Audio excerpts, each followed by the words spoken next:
ঈশ্বর কেন তোমাকে কষ্ট দিচ্ছেন? তুমি হয়তো মনে মনে বলছো, আমি তো খারাপ কিছু করিনি, তাহলে ঈশ্বর আমাকে এভাবে কষ্ট দিচ্ছেন কেন?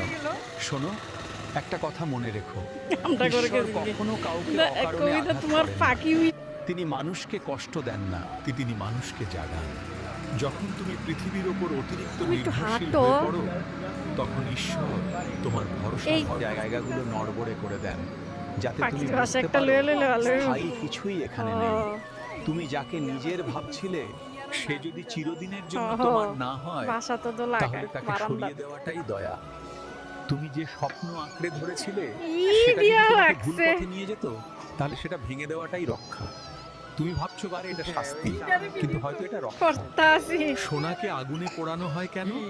তার অপবিত্রতা দূর করতে। কয় কয় ঈশ্বর যখন তোমাকে কষ্টের আগুনে রাখেন, তিনি তোমার ভেতরের দুর্বলতা, অহংকার, আসক্তি এক এক করে পোড়াচ্ছেন।